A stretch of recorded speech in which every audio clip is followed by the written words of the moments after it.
They had become so self-righteous that they had created their own form of godliness. And that's where you get dangerous, when you're hanging out with people who will give you false doctrine.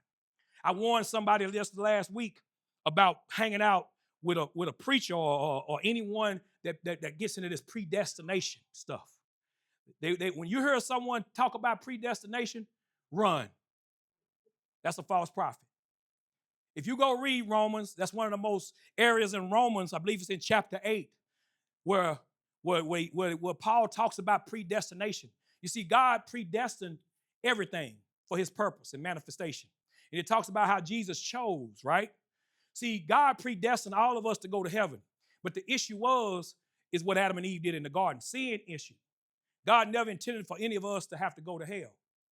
But what God did was, through his son, he had already predestined his son to come and die, so that way we could get back and line up with his purpose and the gift of salvation.